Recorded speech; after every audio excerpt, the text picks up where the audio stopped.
Bonsoir et bienvenue au 20 bilingue de ce samedi 14 mars 2021 sur Equinox Télévision. Premier Armstrong Sanda, good evening. Bonsoir Nadine Yambo, good evening ladies and gentlemen. Thanks for joining us on bilingual newscast 8 p.m. on Equinox Television, coming live from Equinox Central News Desk in Douala, Cameroon's economic capital city.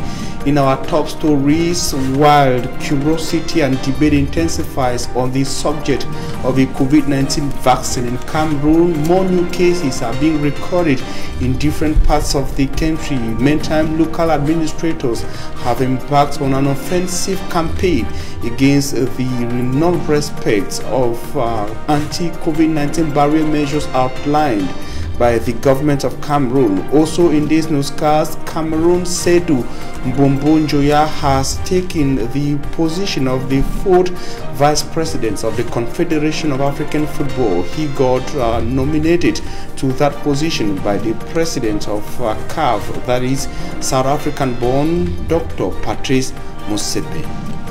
À la une de ce journal, le gouvernement camerounais réussira-t-il à désamorcer la grogne sociale sur le chantier de construction du barrage de Natigal malgré les négociations initiées par les ministres de l'eau et du travail? Les employés restent campés sur leur position. Ils exigent notamment de l'entreprise prestataire le paiement total de leur prime de logement.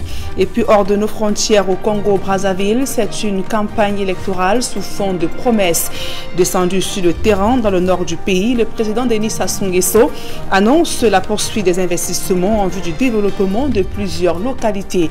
À suivre également dans ce journal la vie des Camerounais à Ouesso, une ville frontalière avec le Cameroun. Voilà pour le sommaire.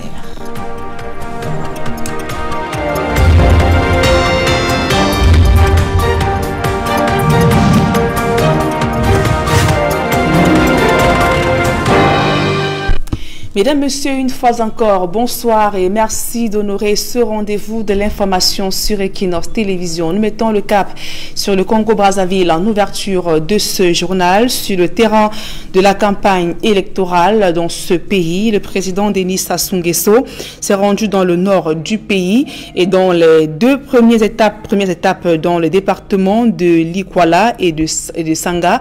Il a donc réitéré son ambition de poursuivre les investissements pour améliorer les infrastructures, et tandis qu'à Ouesso, il promet de faire de cette ville une zone économique spéciale.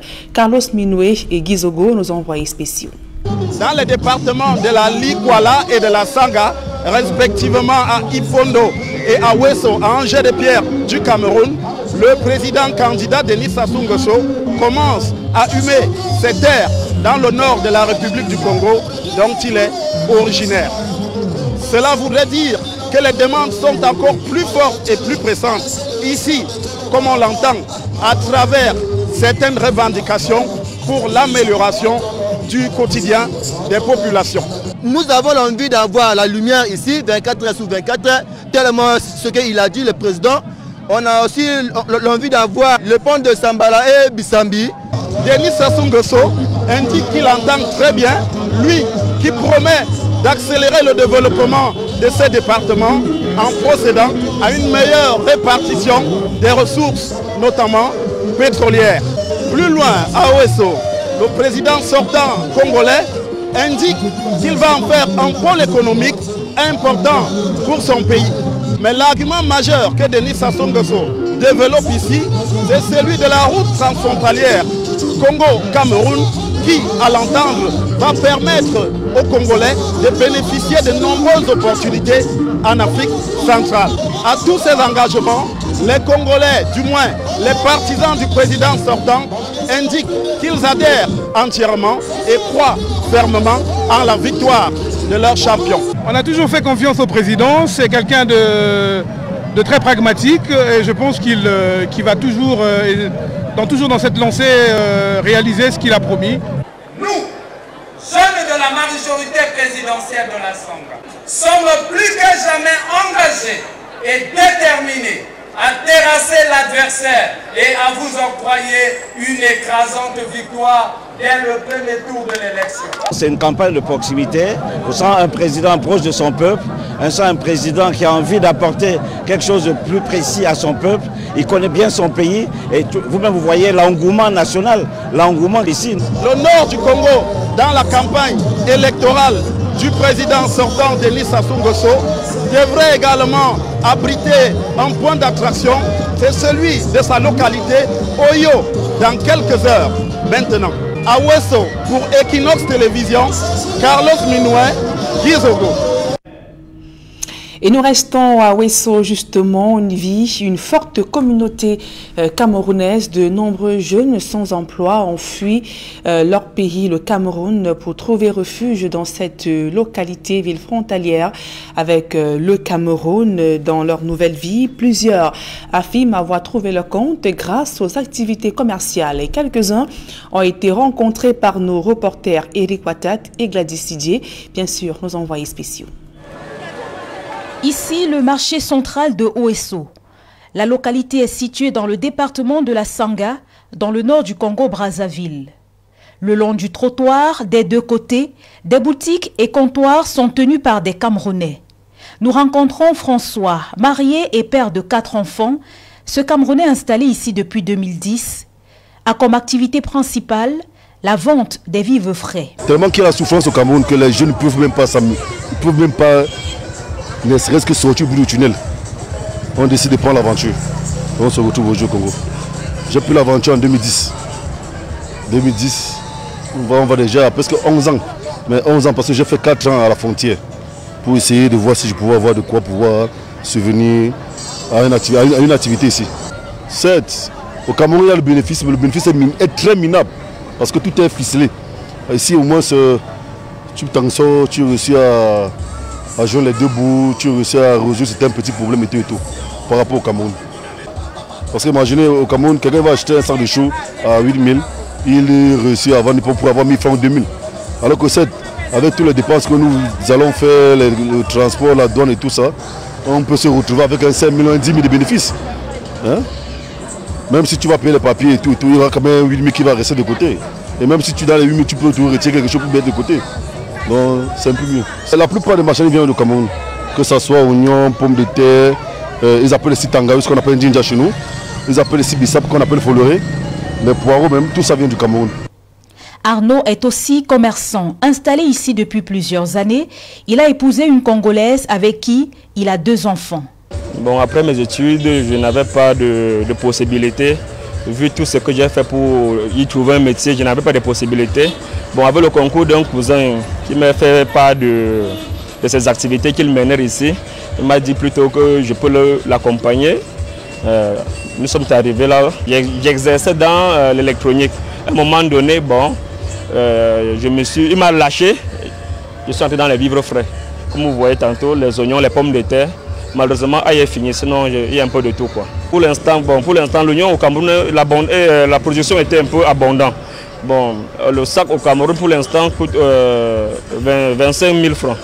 Bon, quand nous arrivions ici, là, eux ils ne vendent pas en sac, ils vendent plutôt en filet comme vous voyez là derrière moi.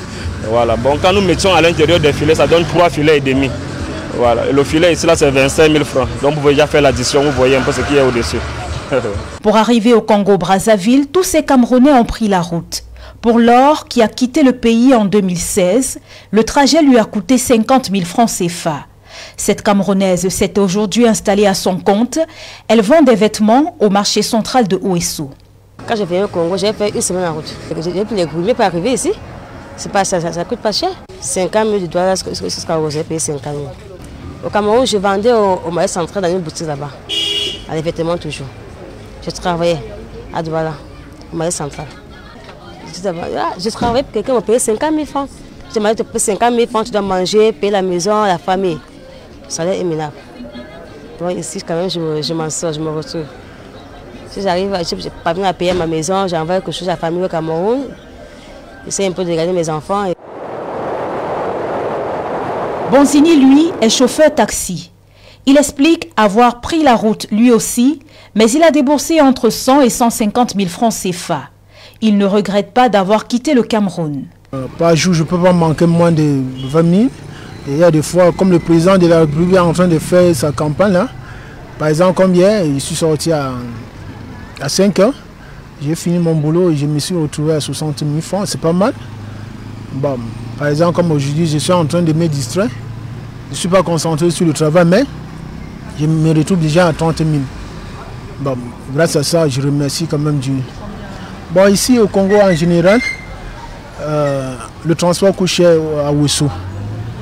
Parce que ici, une tête coûte 500 francs. Si tu as 5 personnes, tu as tes 2500 francs. Pas de débat. Et pas question que la distance est courte, la distance est loin. Non, non, non. 500 francs reconnus officiels. Nous sommes à Ouesso, dans le nord de la République du Congo, à quelques kilomètres du Cameroun. 523 kilomètres de frontières séparent les deux pays. Et dans cette localité, une bonne colonie de Camerounais s'y est installée depuis plusieurs années. 5 ans, voire 11 ans pour certains. Ils disent avoir fui le Cameroun en raison de la situation économique. Et désormais, ils trouvent leur compte à Ouesso. Le pouvoir d'achat étant plus élevé qu'au Cameroun, ils ont la possibilité de pouvoir subvenir à leurs besoins et à ceux de leur famille. Ils se sont lancés dans des activités commerciales et aujourd'hui, ils n'ont plus envie de quitter le Congo-Brazzaville pour retourner au Cameroun. Même si certains ont parfois la nostalgie du pays, ils disent qu'ils se sentent bien à Ouesso, comme d'autres Camerounais qui sont installés dans le Congo-Brazzaville de manière générale. Sur le terrain de la campagne électorale au Congo-Brazzaville en vue des élections du 21 mars 2021, envoyés spéciaux pour Equinox Télévision, nous sommes Eric Florent Ouattat, Carlos Minoué, Gizogo, Gladys Sidje. L'actualité à présent sur le plan local. Le travail reprendra-t-il finalement sur le chantier de construction du barrage de Natiga lundi prochain? Rien n'est sûr, sorti de la séance de travail que vient de tenir avec le gouvernement, avec les représentants des travailleurs. Ces derniers exigent le paiement d'au moins 50% de la prime de logement, ce à quoi l'entreprise prestataire s'y oppose en proposant seulement 25%. Les négociations initiées avec le gouvernement devraient s'achever d'ici le 16 avril prochain. D'autres précisions dans ce reportage de Charles Mélinguier et de Marcelin Gansop. Les discussions se sont cristallisées sur le paiement de l'indemnité de logement. À peine les membres du gouvernement ont-ils achevé la restitution des travaux tenus à huis clos que des voix se sont élevées parmi les travailleurs pour y opposer une fin de non-recevoir, malgré la forte militarisation de la zone.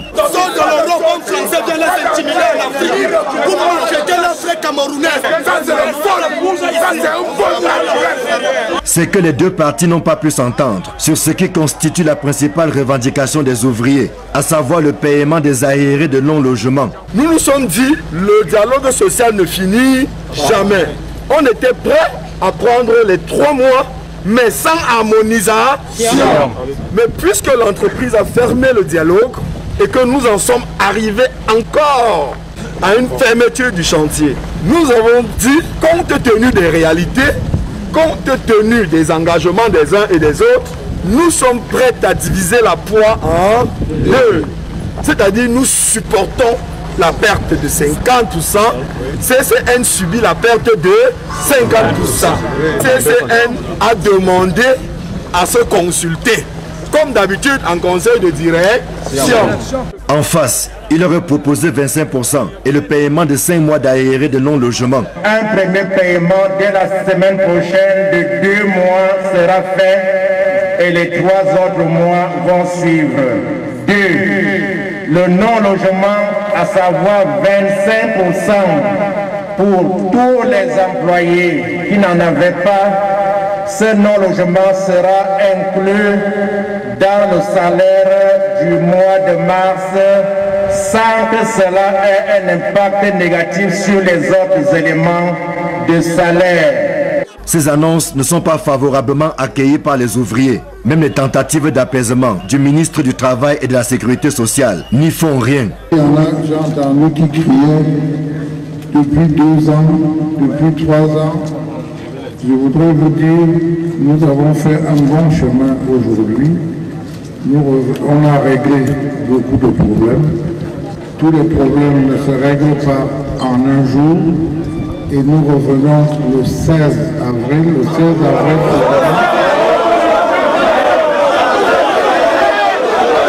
C'est dans ce grabuge que s'est achevée la visite qui était censée ramener le calme sur le chantier de construction du barrage de Nartigal. Le gouvernement annonce la reprise du travail le lundi 15 mars et une nouvelle descente sur le site le 16 avril. Quant aux 1350 travailleurs, ils sont repartis, cercueil sur la tête, prêts à porter leur croix jusqu'à la satisfaction totale de leurs revendications. Rendez-vous lundi 15 mars pour voir s'ils ont cédé ou pas. Et dans le secteur de l'entrepreneuriat, moins de 50% de femmes opèrent dans ce secteur, ce domaine, et plus d'un tiers dans le secteur informel. Et pour booster l'envie des jeunes femmes à s'intéresser à l'auto-emploi ainsi qu'à réduire l'écart, des membres de la société civile ont réuni à Douala des jeunes femmes entrepreneurs pour une session d'échange et de formation afin de les inviter à transcender les clivages sexuels pour se hisser au sommet de la société. Le reportage de Warren The 2 et Seding Ding. Selon une étude menée par le Centre des recherches en économie et sondage, moins de 50% des femmes au Cameroun travaillent à leur propre compte, dont plus des 2 tiers dans le secteur informel. Une problématique sur comment booster l'entrepreneuriat féminin dans un secteur fortement dominé par la gente masculine qui a réuni les membres de l'association des jeunes amateurs de l'entrepreneuriat. Entre l'homme et la femme, il existe une relation de complémentarité que nous avons voulu célébrer aujourd'hui à travers la femme. La femme, nous sommes une association de jeunes entrepreneurs et la femme également a son rôle à jouer dans les questions d'entrepreneuriat. Aujourd'hui, la plus grande puissance mondiale, l'une des plus grandes puissances mondiales, l'Allemagne est dirigée par une femme.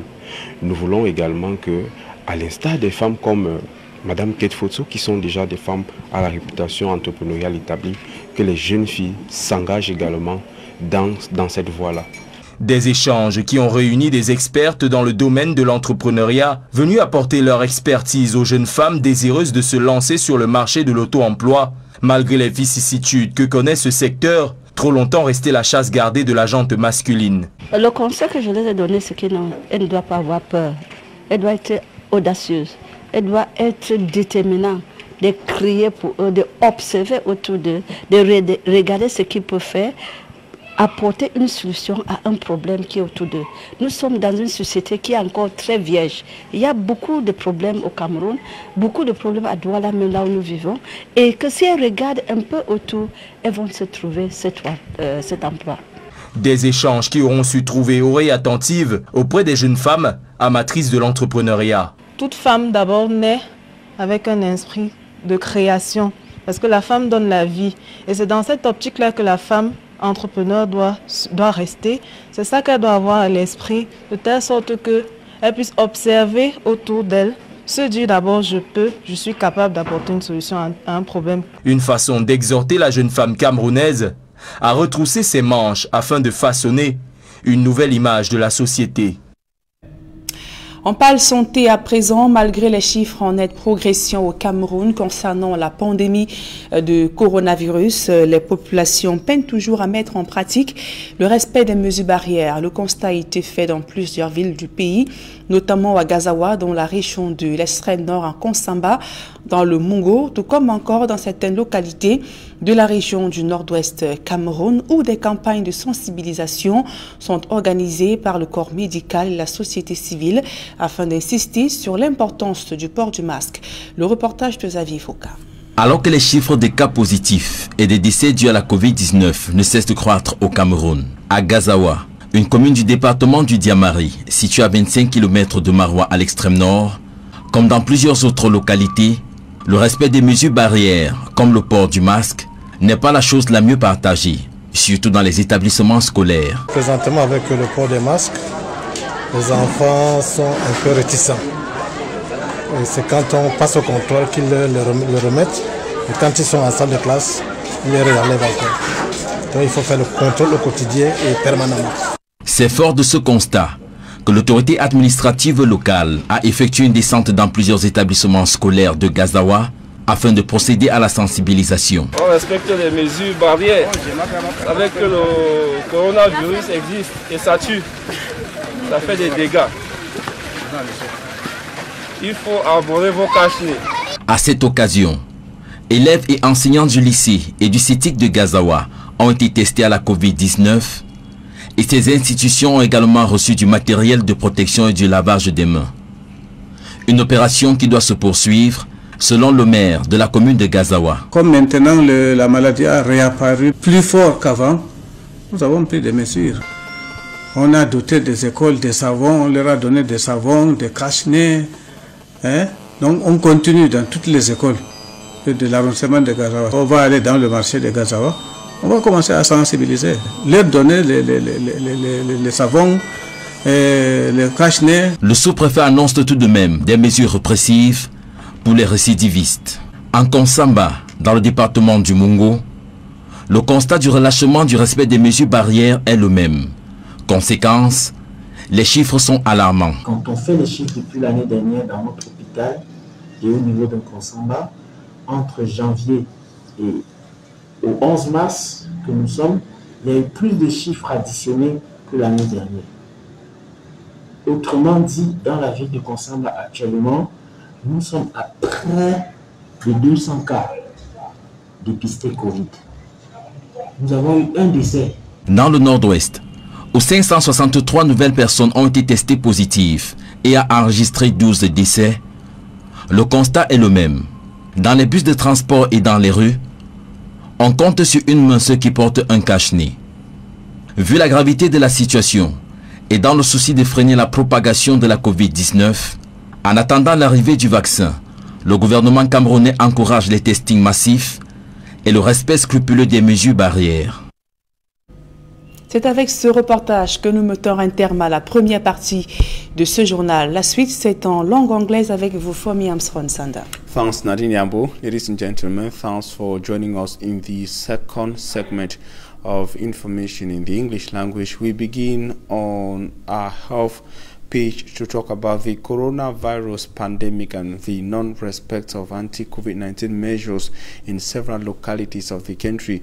We begin in the Konsamba, where the non-respect of anti-COVID-19 measures in Konsamba of the Mungo division of the littoral region of Cameroon is said to be alarming, a situation that has pushed administrative officials on an offensive. The divisional officer from Konsamba 1, Dauda Umaro, went sensitizing the population when he too noticed that learners of government-inclusive bilingual school in Konsamba 1 were far from respecting social distancing, the wearing of face masks, and hand washing. School officials on their part say hand washing buckets are available in schools, but the company in charge of water supply in Cameroon has not been faithful in water supply. They say taps in Konsamba have been dry for several weeks. It should also be recalled that a nurse recently died of COVID-19 at the Konsamba Regional Hospital and Regional Hospital Annex, and the number of confirmed cases of COVID-19 are said to be on a disturbing rise in the town of Konsamba and the rest of the Mungo division of the littoral region. And a similar observation is made in the Fano region of Cameroon, in the locality of Gazawa, which is in Gazawa subdivision of the Diamaro division, Fano region of the country. At 25 kilometers away from the Fano regional chief town Marwa, Gazawa inhabitants have practically abandoned the respect of anti-COVID-19 measures outlined by the government of Cameroon, which were recently reiterated by the Prime Minister, Chief Dr. Joseph John Gute. In schools, markets, and other public places, social distancing, the wearing of face masks, and regular hand washing is said to be absent, according to local administrators. The divisional officer for Gazawa subdivision, Matna Tirmo, during a sensitization tour recently to warn Gazawa inhabitants of the irresponsible behavior. He warned them against the irresponsible behavior which is comprised or which is seen and manifested in the non-respect of anti-COVID-19 measures, and he also promised that drastic measures were on course to track down those who have failed to respect COVID-19 measures and barrier measures of the government of Cameroon across Gazawa subdivision. On your images there, you can see the divisional officer for that is Gazawa sensitizing across the town of Gazawa. And the northwest region of Cameroon has unfortunately been witnessing increasing numbers of COVID-19 in all the 7 divisions of the region. Recently, information from the Northwest Regional Chieftain Bamenda says some over 500 new cases have been recorded in the space of just 1 week, and 12 persons have so far died of COVID-19 in 1 week in the Northwest Regional Chieftain Bamenda. And boosted are fighting details from the Northwest. At checkpoints, while moving into or out of Bamenda using public transport, it is common to hear these, and I quote, "Make any man wear your mask, or if you get your money, no wear 'em."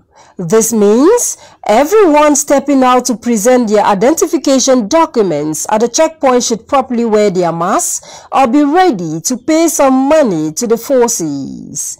This announcement, most often by the bus conductor, gets most passengers searching through their hand luggages for their masks. On the streets of Bamenda, masks are worn at the side of control teams, while tap buckets which had been distributed barely have water and soap. Look at that order, pack up. I don't know what is being. Look at the mask. You are not shamed. Since the start of 2021, there has been a rapid increase in new cases of coronavirus in the Northwest region, as well as deaths associated with COVID-19.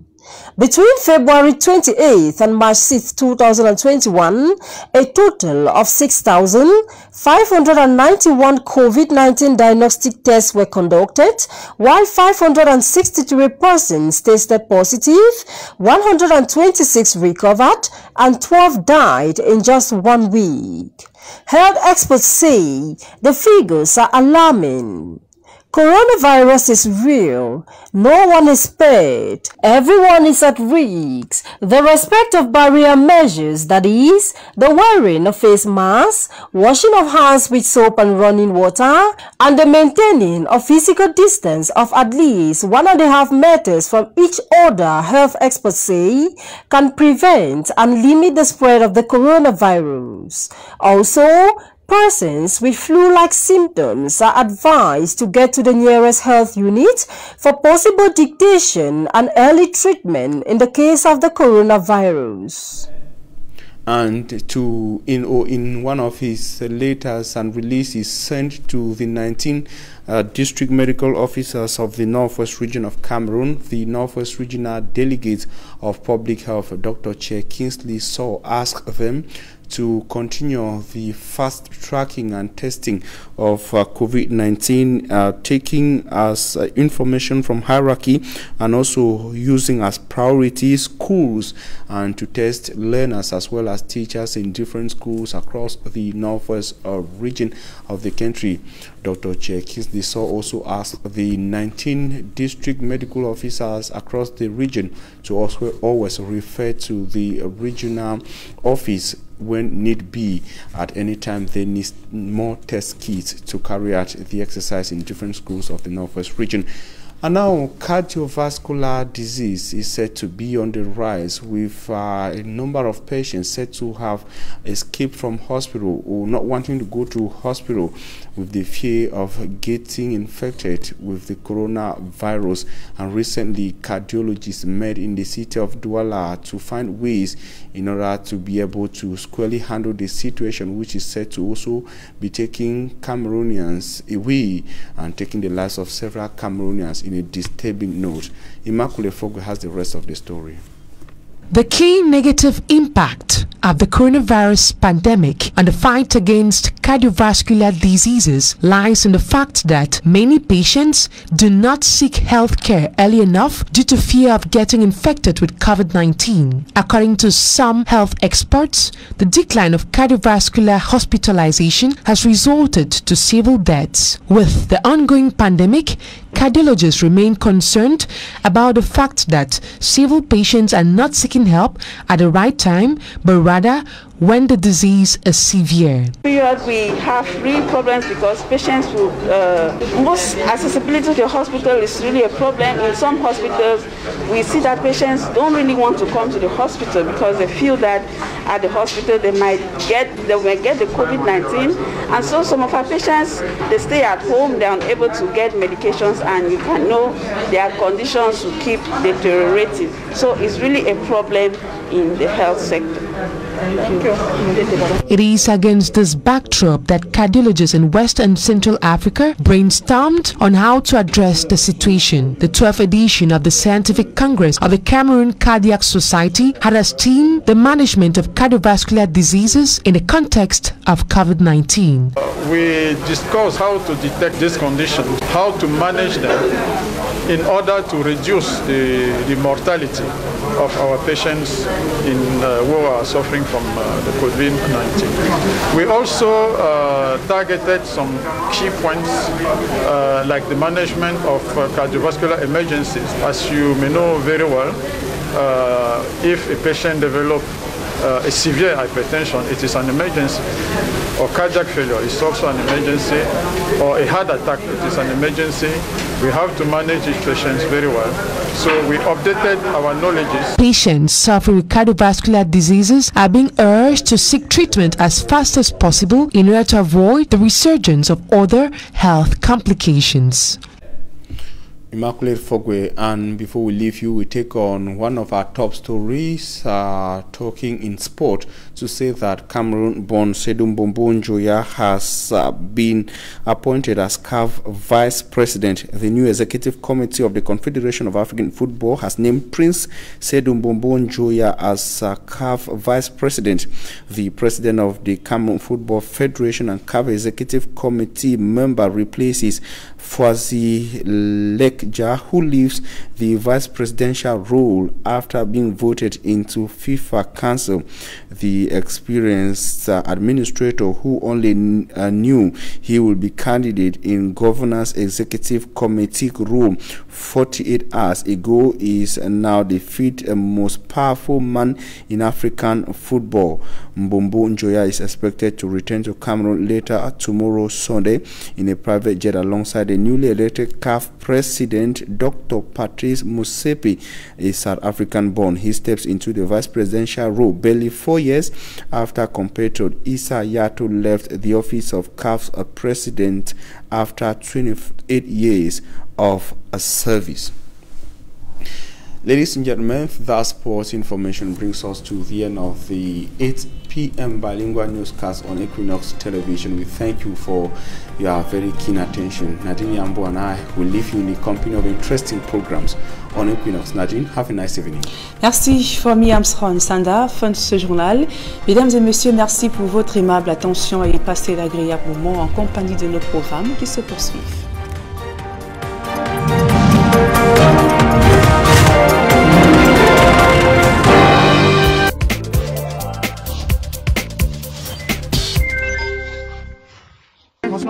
Ça commence, pardon, donne-moi une glace.